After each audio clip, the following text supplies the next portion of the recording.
to talk to you about something from the life of David, who later became the king of Israel, and talk to you about the battle before the battle.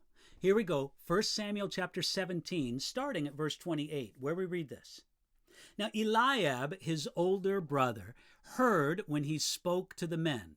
And Eliab's anger was aroused against David, and he said, "Why did you come down here? And with whom have you left those few sheep in the wilderness? I know your pride and the insolence of your heart, for you have come down to see the battle." And David said, "What have I done now?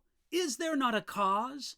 Then he turned from him toward another and said the same thing. And these people answered him as the first ones did. The story of David and Goliath began when a younger brother visited his older brothers on the field of battle. Before David ever fought Goliath with a sling and a stone, he had to fight a battle of words with his own brother. When David came to visit his older brother Eliab, it wasn't long until his anger was aroused against David. First, Eliab was angry because he felt David was an insignificant, worthless person who had no right to speak up, especially with such bold words. That's why he said, "Why did you come down here? And with whom have you left those few sheep in the wilderness?"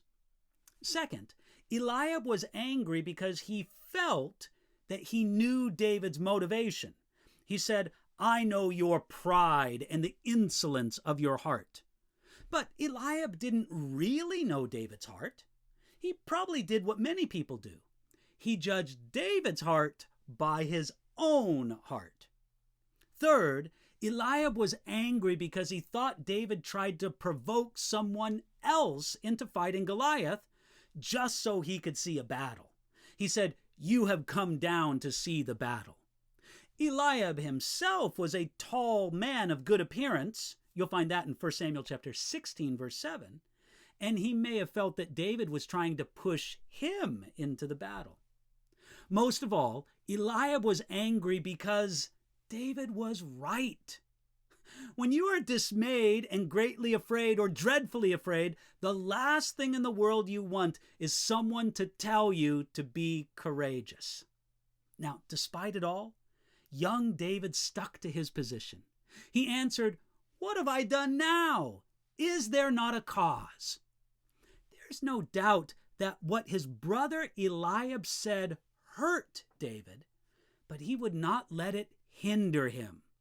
David kept concerned with God's cause before everything else. Before his own personal safety, before his own personal glory, before his own personal honor, David had a passionate concern for God's cause. You see, David was more concerned with God's cause, remember he said, "Is there not a cause?" than with his own feelings. When David was misunderstood and publicly rebuked by his own brother, probably amid the laughs of the other soldiers, he could have quit. But he showed the strength of the armor of God in his life, and he replied rightly. He didn't care about his own glory or success, but only for the glory and success of the Lord's cause. Let me tell you something. Goliath was a dead man right then. This is where the battle was won. If Eliab's hurtful words could get David in the flesh and out of step with the Spirit of the Lord, then David's strength was gone.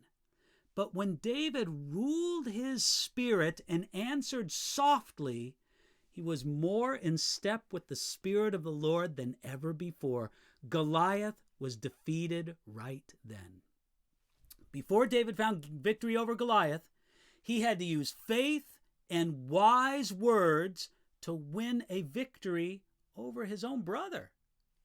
God can give you faith, can give you wise words, and most of all, a concern for God's glory and cause today. Why don't you receive it from him?